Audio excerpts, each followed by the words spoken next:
우리가 성경 인물들을 볼 때 이렇게 생각합니다. 모세니까, 여호수아니까 우리는 아니겠지. 하지만 오늘 이야기의 핵심은 이겁니다. 하나님께서 여호수아를 부르셨다면 그와 같은 마음을 가진 우리도 부르신다. 하나님은 어떤 사람을 들어 쓰실까요? 그리고 여호수아는 어떻게 그 거대한 사명을 앞두고도 흔들림 없이 담대할 수 있었을까요? 말씀 들어가기 전에 영상이 도움이 되신다면 구독과 좋아요 꼭 눌러주세요. 광야의 한가운데 조용한 어느 날 여호수아의 이름을 부르는 음성이 들립니다. 눈의 아들 여호수아야, 예, 제가 여기 있습니다. 내 종 모세가 죽었다. 여호수아의 가슴이 내려앉습니다. 예. 모세가 죽었습니까? 이제 너는 이 모든 백성과 함께 일어나 이 요단을 건너 내가 이스라엘 자손에게 주는 땅으로 가라. 원래 하나님 계획은 이랬습니다. 모세를 통해 애굽에서 나오고 홍해를 건너고 곧바로 요단을 건너 가나안에 정착하는 것. 하나님 쪽 계획에는 차질이 없었는데 왜 실패했을까요? 사람들은 말합니다. 안 되면 다 지도자 탓이지 뭐. 말씀 전체로 보면 이유는 분명합니다. 모세가 못해서가 아니라 백성들이 절대적인 믿음과 절대적인 행실을 갖지 못했기 때문이었습니다. 하나님의 말씀을 행하는 사람은 있었지만 그를 따르는 무리들이 가나안 문 앞에서 주저앉아 버렸습니다. 그리고 하나님은 모세, 그 다음으로 그 무너진 역사의 후반전을 책임질 사람으로 여호수아를 부르십니다. 여호수아를 부르신 이유가 있습니다. 신광야에서 싸울 때 여호수아는 앞장서 잘 싸우던 사람이었습니다. 불의에 그냥 타협하지 않고 의롭게 선하게 살아보려고 발버둥치던 사람이었습니다. 그리고 무엇보다 믿음의 조건을 세운 사람이었습니다. 가나안 정탐을 갔던 그날 10명의 정탐꾼이 돌아와 말했습니다. 그 땅 사람들은 거인입니다. 우리는 메뚜기 같았습니다. 못 들어갑니다. 그러나 여호수아는 달랐습니다. 아니야. 이 땅은 하나님의 뜻이 이루어지는 땅이다. 하나님이 약속하신 땅이다. 반드시 우리에게 주신다. 그게 바로 믿음의 조건이었습니다. 아브라함도 노아도 그렇듯이 여호수아 또한 하나님의 말씀을 절대 믿는 사람, 그것이 하나님께서 부르시는 사람의 공통점입니다. 하나님이 여호수아에게 가장 먼저 주신 말씀, 마음을 강하게 하라, 극히 담대하라 입니다. 사람을 크게 보면 두렵고 작게 보면 대상이 될 수 있습니다. 다스리려면 작게 보고 종이 되려면 크게 보라는 말처럼 적은 크게 보이고 나는 작게 보이는 사고, 이것이 바로 망할 징조의 사고입니다. 모세 때는 이스라엘 민족이 광야에서 40년을 방황했습니다.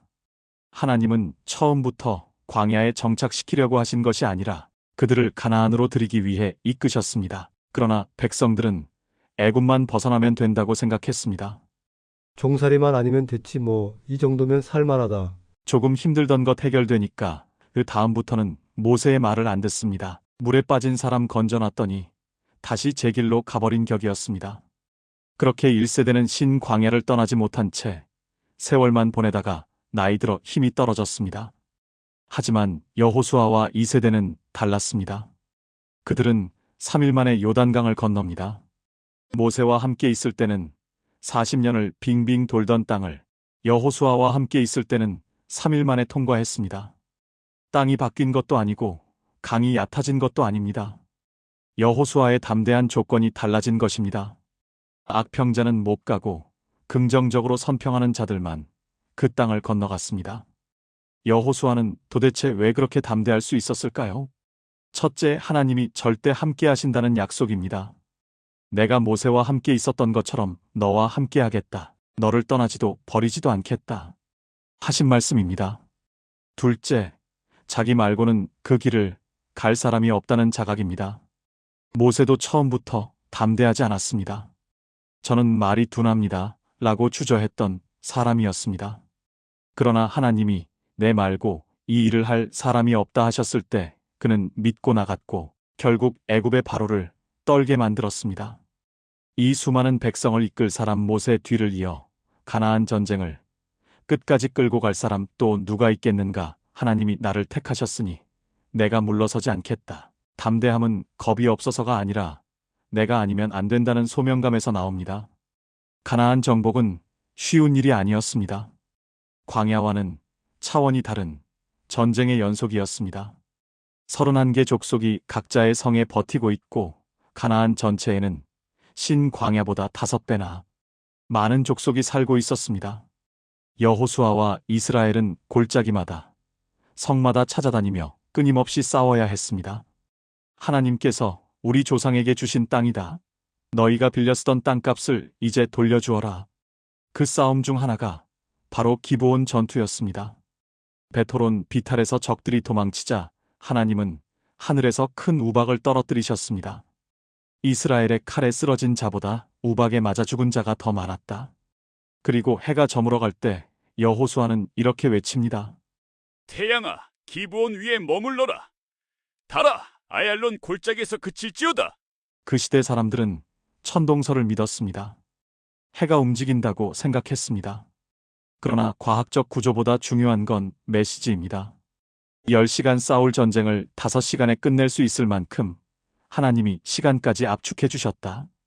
인간의 전술, 체력, 지리적 한계를 하나님이 초월적으로 도와주신 사건이었던 것입니다.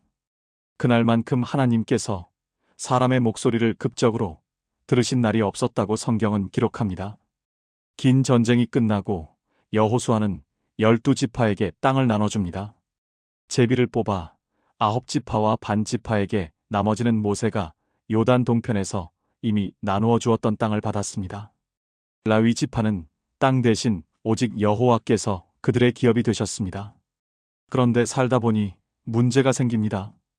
골짜기마다 적들이 조금씩 남아있는 것입니다. 지파마다 보고가 올라옵니다. 여기 작은 족속이 남아있습니다. 어떻게 할까요? 여호수아의 답은 명료합니다. 쫓아낼 수 있으면 쫓아내고 필요하면 종으로 부려라. 큰 전쟁은 하나님이 도와주셨습니다. 하지만 골짜기마다 남은 소소한 싸움은 각 지파의 책임으로 남겨두셨습니다. 큰 문제는 기적처럼 해결해 주셨는데 작은 죄, 작은 습관, 작은 타협을 그냥 남겨두면 그것이 나중에 평생 발목을 잡게 됩니다. 오늘 이 시대에도 하나님은 여전히 이렇게 부르십니다. 눈의 아들, 딸들아, 이 시대의 내 뜻을 담대하게 이룰 사람 어디 있느냐? 담대한 여호수아처럼 믿음으로, 선평으로, 실천으로 밟아나가는 그런 삶이 되기를 축복합니다.